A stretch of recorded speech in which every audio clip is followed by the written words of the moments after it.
اس مہینے میں سرور دو عالم حضور اقدس جناب محمد رسول اللہ صلی اللہ علیہ وسلم دنیا میں تشریف لائے اور یہ مقام کسی اور مہینے کو حاصل نہیں۔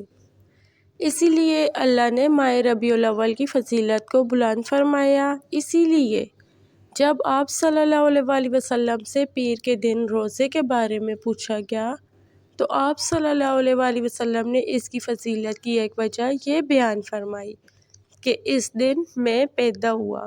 جب پیر کے دن روزہ کو حضور صلی اللہ علیہ وسلم کی ولادت کی وجہ سے فضیلت حاصل ہے تو ماہ ربیع الاول کو بھی آپ صلی اللہ علیہ وسلم کی ولادت کا مہینہ ہونے کی خاص حیثیت کے اعتبار سے سال بھر کے تمام مہینوں پر فضیلت و فوقیت حاصل ہے۔ یہ ربیع الاول کی فضیلت ہے۔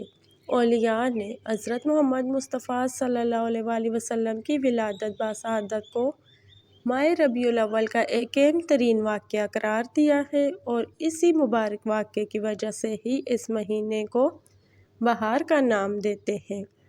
بنی نوع انسان کو دین اسلام کے ذریعے اللہ تعالیٰ کی جتنی برکات اور مہربانیاں حاصل ہوئی ہیں وہ کامل ترین انسان یعنی حضرت محمد مصطفیٰ صلی اللہ علیہ وسلم کے مقدس وجود کی برکت کی وجہ سے ہیں کہ جو اس مہینے میں اس دنیا میں آئے تھے۔